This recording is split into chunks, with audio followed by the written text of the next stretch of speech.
ကျွန်တော်တို့ဒီတက်ထောက်ကနေလူတွေရဲ့စင်းရင်းတွေရတယ်လို့သိရတယ်သွားကြည့်ကြမယ်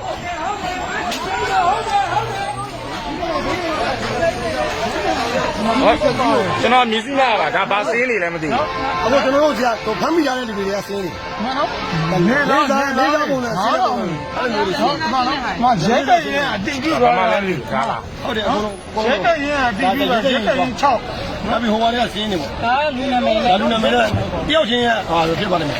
ဒီတာဖြစ်မယ်အဲ့ဒါဟုတ်ဒါကဒါလည်းဒီစောင်းလေးနဲ့ထည့်ရှင်းပြလိုက်ရဟုတ်ရဲဟုတ်ရဲသူတို့ကဒီငွေရှင်းနေပုံစံမျိုးဖြစ်ပုံများလူတိုင်းလို့တင်လာရင်ဟိုဘာလုံးပြသွားပြီဒါစီတီဗီစင်းနေရော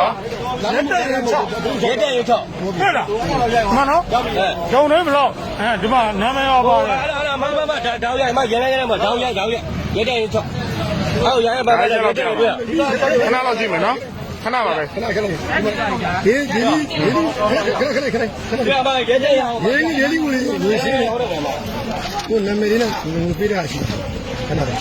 စက်ပြင်းနေအောင်ကန်နေချင်းပုံထိတ်6ဘလုံးရိုက်ပြီးဒါလည်းဘိုးတွေရုံးတိုင်းမဘိုးတိုင်းခါရတူတယ်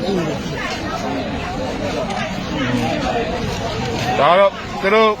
တို့စင်းရင်းနေပေါ့အခုနာမည်ခေါင်းစဉ်နဲ့စင်းရှင်းတာသူတို့စီရရတာသူတို့စီရတဲ့စာအုပ်